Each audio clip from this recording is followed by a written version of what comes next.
میں آج ایک باطنی مرض، باطنی امراض تو اتنے ہیں کہ ایک بیان میں بلکہ کئی بیان بھی درکار ہوں گے اور اس پہ کچھ مطالعہ بھی کرنا ہوگا، لیکن میں ایک مرض پر ہم سب کی توجہ چاہتا ہوں، اور عموماً ڈاکٹرز میں بھی، مریضوں میں بھی، عام لوگوں میں بھی یہ مرض پایا جاتا ہے۔ پہلے ایک مختصر واقعہ، پھر اس مرض کے بارے میں کچھ مدنی پھول۔ ایاز جو ہے سلطان محمود غزنوی کا ایک ادنا غلام تھا، پھر ترقی کرتے کرتے اس کا محبوب ترین وزیر بن گیا۔ ایاز کی جو کامیابیاں تھی نا، وہ جو حاسدین تھے، درباری تھے، ان کو ایک آنکھ نہیں بھاتی تھی کہ تھوڑا عرصہ پہلے آیا اور بادشاہ کا اتنا قریب ہو گیا۔ اب وہ موقع کی طاق میں رہتے تھے کہ کبھی تو ایاز کو جو ہے وہ بادشاہ کی نظروں سے گرا دیں۔ آخر کار انہیں ایک موقع مل ہی گیا۔ ہوا یوں کہ ایاز کا معمول تھا کہ روزانہ مخصوص وقت میں ایک کمرے میں چلا جاتا اور کچھ دیر گزار کر واپس آتا تھا۔ درباریوں نے دیکھا کہ یہ روز اکیلا کمرے میں کیا کرنے جاتا ہے۔ کچھ لوگ ہوتے ہیں جو نیگیٹو ہی سوچتے ہیں، ہر بات میں نیگیٹو پہلو، یہ ادھر کیوں جاتا ہے، یہ ادھر کیوں آتا ہے، یہ اس گاڑی میں کیوں گیا، نیگیٹو ہی سوچتے رہیں گے۔ ڈاکٹرز میں بھی یہ بوال ہوتا ہے، نہیں نیگیٹو کیوں سوچے، ہمیں حسن ظن رکھنا چاہیے۔ اب ان درباریوں نے محمود غزنوی کے کان بھرنا شروع کیے کہ ایاز نے خزانے میں سے بہت سارا مال خرد برد کر کے اپنے کمرے میں چھپا رکھا ہے، روز جاتا ہے اور اپنا شاہی خزانے میں جو ہے نا تالا لگا کر مال وغیرہ گنتا رہتا ہے۔ اچھا، محمود کو حالانکہ ایاز پر بڑا اعتماد تھا، مگر پھر بھی درباریوں کو مطمئن کرنے کے لگا چلو چلتے ہیں۔ اب وہ وزیر تو بڑے خوش ہو گئے کہ اب کمرہ ٹوٹے گا، تالا ٹوٹے گا، اندر سے جو مال ہے وہ باہر نکلے گا۔ گئے، دروازے کا تالا توڑا گیا اور وزیر کو جو ہے وہ بادشاہ نے یہ کہہ بھی دیا کہ اندر جو مال ملے وہ سارا تمہارا ہے۔ دروازہ توڑا، جب اندر گئے، خوشی خوشی ایاز کے کمرے میں سارے گھس گئے، دیکھا کہ وہاں پرانے بوسیدہ لباس اور چپلوں کے سوا کچھ نہیں تھا۔ درباریوں کی تو آنکھیں پٹی کی پٹی رہ گئیں کہ اب بادشاہ کا اتنا مقرب وزیر، بڑا ویل سیٹ ہے، مگر ایسے کمرے میں روز جاتا ہے جب پھٹے ہوئے چپل اور پرانے کپڑے پڑے۔ تو جب ایاز سے پوچھا گیا کہ یہ کیا معاملہ ہے، یہ تم روز اس کمرے میں جا کر کیا کرتے ہو، کمال کا جواب دیا۔ ایاز کہتا ہے کہ یہ میری غلامی کے دور کی یادگار ہے، جنہیں دیکھ کر میں اپنی اوقات یاد کرتا ہوں، روز جاتا ہوں اور اپنے آپ کو گویا یاد دلاتا ہوں کہ پہلے تو یہ کپڑے پہنتا تھا، اگر آج بادشاہ کا قریب ہو گیا تو اپنی اوقات نہ بھولنا، یہ چپل تھے تیرے، یہ لباس تھا تیرا۔ میں تکبر اور غرور میں مبتلا نہیں ہوتا، اس بنا پر اپنی اوقات کو یاد کرتا ہوں اس کمرے میں جا کر۔ یہ سن کر محمود اپنے وفادار وزیر ایاز سے اور زیادہ متاثر ہو گیا اور حاسدین کا منہ کالا ہو گیا۔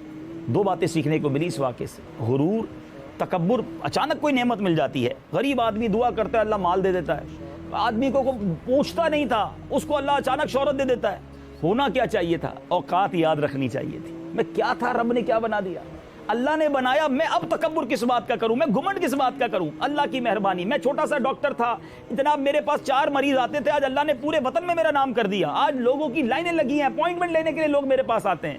یہ اللہ کی مہربانی ہے، اللہ نے تمہارے ہاتھ میں شفا دی ہے اس لیے مریض آ رہے ہیں۔ اس کا مطلب یہ نہیں کہ غرور و تکبر کرنا شروع کر دو، بندہ عاجزی کا پیکر رہے۔ قرآن میں اللہ فرماتا ہے لَإِن شَكَرْتُمْ لَأَزِيدَنَّكُمْ، تم میرا شکر ادا کرو میں تمہیں اور عطا کروں گا۔ شکر کرتے رہیں۔ آپ سب کوئی آپریشن اچھا ہو گیا، یا اللہ تیری مہربانی تو نے کروا دیا۔ جناب کوئی دوائی دی، مریض ٹھیک ہو گیا، یا اللہ تیری کرم نوازی، میری کوئی اوقات نہیں تھی۔ شکر ادا کرتے جاؤ، اللہ اور برکت دے گا۔ غرور اور تکبر کو اپنے پاس نہ آنے دیں۔ اب دوسری بات جو اس میرا موضوع ہے، حسد۔ یہ جو حسد ہے نا، جو ان وزیروں کو تھا، ان درباریوں کو تھا، وہ دیکھ نہیں سکے کہ ایاز بادشاہ کے قریب کیوں چلا گیا۔ اور یہ حسد میرے میٹھے اسلامی بھائیوں، یہ ایسی بیماری ہے کہ کئی لوگوں کے دلوں میں ہے اور انہیں پتہ بھی نہیں۔ آج حسد کے بارے میں چند مدنی پھول دینے۔ پہلے حسد کہتے کس کو ہے؟ What is the definition of jealousy? حسد کی تعریف کیا ہے؟ کسی کی دینی یا دنیاوی نعمت کے زوال، یعنی اس سے چھن جانے کی تمنا کرنا۔ یعنی آپ کسی دوست کے پاس کوئی بہت بڑی نعمت ہے، اب ڈاکٹرز ہیں، غور کر لیں کہ کسی ڈاکٹر کا بڑا نام ہو گیا ہے، کسی کا پہلے چھوٹا سا کلینک تھا اب ہاسپٹل بن گیا ہے، اچھا جناب کوئی چھوٹا سا کاروباری تھا اس کی فیکٹری لگ گئی ہے، بندہ بڑا غریب سا تھا اللہ نے بڑا مال دے دیا ہے، شہرت ہو گئی، کوئی بھی نعمت ملی۔ اب اگر آپ کے دل میں یہ خواہش ہے کہ یہ نعمت چھن کر مجھے مل جائے یا مجھے نہ ملے تو اس کی تو تباہ ہو جائے، اس سے چھن جائے، یہ حسد ہے۔ جس سے حسد کیا جائے وہ محسود ہے، اور جو حسد کرتا ہے اس کو کیا کہتے ہیں؟ حاسد۔ یہ تعریف یاد ہونی چاہیے، اصل میں حسد یہ ہے۔ اچھا اب میٹھے اسلامی بھائیوں، حسد کی میں نے 1-2 ایگزامپل تو دی، کچھ اور ایگزامپل سے سمجھ لیں، جس کو آپ ٹیسٹ کہتے ہیں نا ڈاکٹرز کی زبان میں، کہ بھئی سمٹمز ہیں کہ نہیں، نشانیاں ہیں کہ نہیں۔ چند نشانیاں بتاتا ہوں کہ کسی کو مالی طور پر خوشحال دیکھنا اور جب مالی طور پر خوشحال دیکھیں تو جلنا کڑنا، تمنا کرنا کہ اس کے یہاں چوری ہو جائے، ڈکیتی ہو جائے، یا اس کی دکان میں آگ لگ جائے اور یہ کوڑی کوڑی کا محتاج ہو جائے۔ بعض لوگ زبان سے نہیں کہتے مگر دل میں یہ خواہش ہوتی ہے۔ کتنا برا دل ہے اس شخص کا، ذرا سوچو تو صحیح کہ مسلمان کا نقصان چاہ رہا ہے۔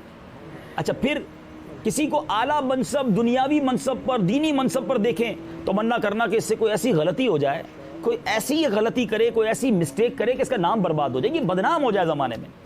توبہ توبہ توبہ، کتنا گندا دل ہے اس شخص کا جس کے دل میں حسد ہے۔ اچھا یہ خواہش رکھنا کہ فلاں ہمیشہ تندرستی رہے، کبھی خوشحال نہ ہو، اس کو کبھی عزت نہ ملے، ذلیل ہی ہوتا رہے، مجھے سچ بتائیں یہ کتنی بری خواہش ہے۔